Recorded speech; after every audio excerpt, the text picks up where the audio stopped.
কে এই নুসরাত তাবাসসুম? রাজনীতির মাঠে যিনি এন্ট্রি নিতে না নিতেই ডক্টর শফিকুর ও নাহিদ ইসলামের মধ্যে এক বিশাল ফাটল ধরিয়ে দিয়েছেন। কিছুদিন আগেও এই দুই দলের নেতারা একসাথে বসে হাসি মুখে গল্প করছিল, আর আজ তাদের ভেতরে এমন একটা বিশাল ঝামেলা পেকে গেল যা কেউ কল্পনাও করতে পারেনি।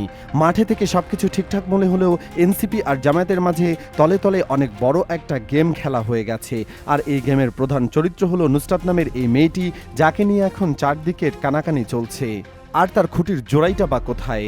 আজকের এই স্পেশাল আয়োজনে আমরা রাজনীতির পর্দার পেছনের সব অন্ধকার রহস্য আলোতে নিয়ে আসব। আজ ফাঁস করা হবে কিভাবে বন্ধু সেজে মিষ্টি কথায় মন ভুলিয়ে একেবারে পেছন থেকে বড়সড় একটা ধাক্কা দেওয়া হয়েছে, আর কিভাবে জামায়াতের এত বড় একটা ত্যাগের বদলে তাদের কপালে জুটল চরম অপমান। রাজনীতির মাঠে কে কখন কার গলায় হাত দিয়ে হাঁটে আর কখন কার পা টেনে ধরে নিচে নামায় তা আগে থেকেই বলা একেবারেই অসম্ভব। কিছুদিন আগেও দেখা গেল এনসিপি আর জামায়াতের ইসলামীর বেশ হাসি মুখে একসাথে নতুন করে হাত মিলিয়েছে। মনে হচ্ছিল তারা বোধহয় অনেক দূরের পথ একসাথেই পাড়ি দেবে। কিন্তু এই নতুন বন্ধুত্বের গল্পটা শুরু হতে না হতেই এনসিপির ভেতরের অবস্থা একেবারে জগা খিচুড়ি হয়ে গেল।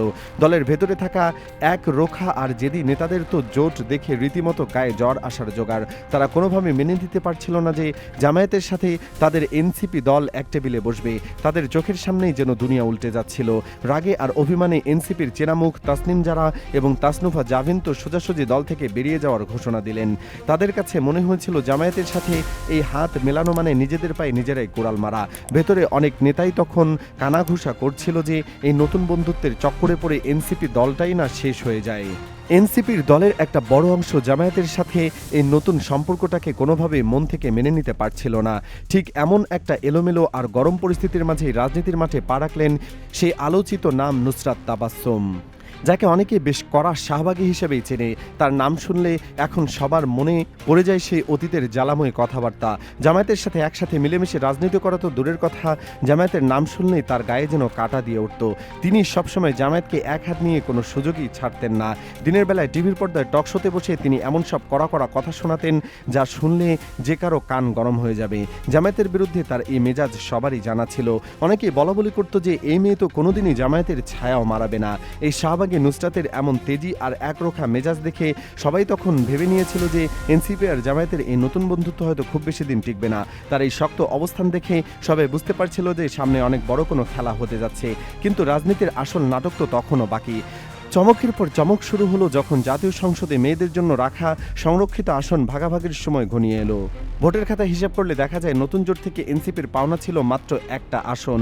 কিন্তু ঠিক এই জায়গাতেই জামায়াত এমন একটা বিশাল মনের পরিচয় দিল যা দেখে চারপাশের সবার চোখ একদম ছাড়া বড়া হয়ে গেল।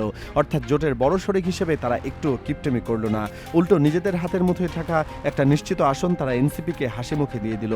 অর্থাৎ একটার জায়গায় এনসিপি মেয়ে পেয়ে গেল দুটো আসনে। রাজনীতির ময়দানে যেখানে সবাই এক সুতো পরিমাণ জায়গাও কাউকে ছাড় দিতে চায় না, সেখানে আস্ত একটা আসন এভাবে বিলিয়ে দেওয়াটা সত্যি অনেক বড় একটা ঘটনা। শুধু তাই নয়, নরসিংদী এলাকায় এনসিপির প্রার্থীকে জেতানোর জন্য জামায়াতে নিজেদের ঘরের অনেক পুরনো আর পরিচিত বিদ্রোহী নেতাকে একেবারে ঘাট ধরে দল থেকে চিরকালের জন্য বের করে দিল। নিজেদের দলের এত বড় ক্ষতি করে এনসিপিকে এমন সুবিধা দেওয়াটাই ছিল জামায়াতের তরফ থেকে একটা বিশাল ছাড়। ভাবা হয়েছিল এই এত বড় ছাড় দেওয়ার পর এনসিপি হয়তো তাদের এই বিশাল মনের কদর বুঝবে। তবে সবাই যখন জামায়াতের এই বড় মনের প্রশংসা করছিল, ঠিক তখনই এনসিপি এমন এক পোল্টি মারল যা দেখে জামায়াতের নেতাদের একেবারে আকাশ থেকে পড়ার মতো অবস্থা হলো।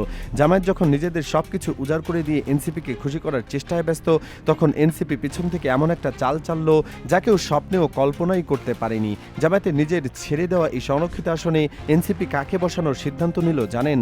তারা সেই জামায়াত বিরোধী নুসরাত তাবাসসুমকে বেছে নিল। যে মেয়ে কিছুদিন আগেও জামায়াতকে গালি দিয়ে বাতাস গরম করে রাখত, তাকেই এনসিপি জামায়াতের ঘাড়ে চাপিয়ে সংসদে পাঠানোর সব ব্যবস্থা পাকা করে ফেলল। এটা ছিল স্রেফ একটা মিষ্টি ধোঁকা। জামায়াতে নিজেদের ভোটে তাদের নিজেদের ছেড়ে দেওয়া জায়গায় এমন একজনকে বসাতে যাচ্ছে যে কিনা তাদেরই সবচেয়ে বড় শত্রু।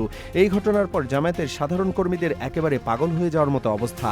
যাকে তারা একটু সহ্য করতে পারে না তাকেই কিনা নিজেদের মাথার মুকুট বানানো হচ্ছে। তবে এনসিপি খুব ঠান্ডা মাথায় এই নীরব ধোঁকাবাজির খেলাটা খেললো। জামায়াতের নেতারা তখনও হয়তো দুঃস্বপ্নেও ভাবেনি যে তাদের এত বড় একটা ত্যাগের বদলায় এমন একটা বিশ্রী উপহার তাদের হাতে তুলে দেওয়া হবে। এই পুরো লুকোচুরির খেলা দেখে রাজনীতির মাঠে যারা সবসময় খবর রাখে তারাও রীতিমতো হতবাক। তারা এই ঘটনার পেছনের আসল কাহিনী খোঁজার চেষ্টা করেছেন। তাদের মতে এনসিপির এমন অদ্ভুত কাজের পেছনে মূলত দুটি কারণ থাকতে পারে। প্রথম কারণটা হলো তারা হয়তো এনসিপির দলের ভেতরে আর কোনো শিক্ষিত আর সবার কাছে পরিচিত এমন কোনো যোগ্য নারী প্রার্থী বাকি ছিল না, তাই বাধ্য হয়ে তাদের এই নুসরাতকে বেছে নিতে হয়েছে। কিন্তু দ্বিতীয় যে কারণটার কথা সবাই বলছে সেটা শুনলে সত্যি অবাক হতে হয়। অনেকে মনে করছেন এনসিপি হয়তো অনেক সময় নিয়ে খুব ঠান্ডা মাথায় জামায়াতকে একেবারে মাটির সাথে মিশিয়ে দেওয়ার জন্য এই ছক কষেছে। কারণ যে মেয়ে সারাদিন জামায়াতের বদনাম করে বেড়ায় তাকেই যদি জামায়াতের ঘাড়ে চাপিয়ে দেওয়া যায় তাহলে এর চেয়ে বড় অপমান আর কিছুই হতে পারে না। এনসিপি হয়তো ইচ্ছা করে এই কাজটা করেছে যাতে জামায়াতকে সারা দেশের মানুষের কাছে ছোট করা যায়।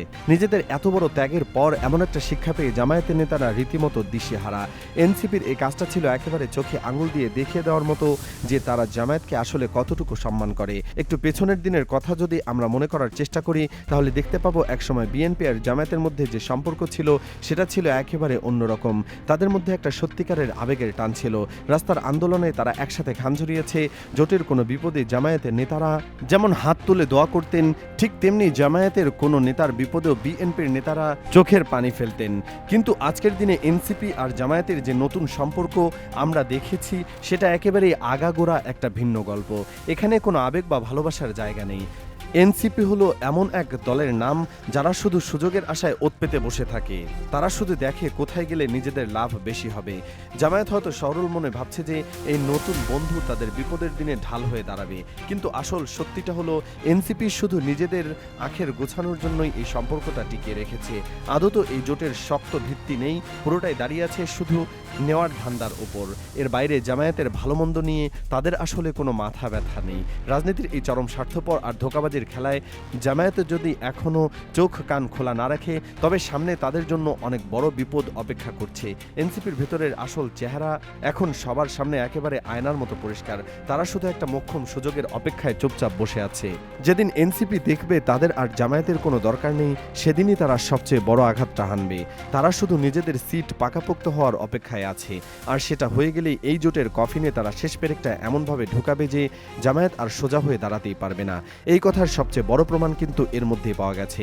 কিছুদিন আগে সংসদে বিএনপি যখন জামায়াতকে রাজাকার হিসেবে আখ্যা দিয়ে একটা বিল এনেছিল তখন কিন্তু এনসিপি একটু দেরি না করে সেই বিলে নিজেদের সায় দিয়ে বসেছে।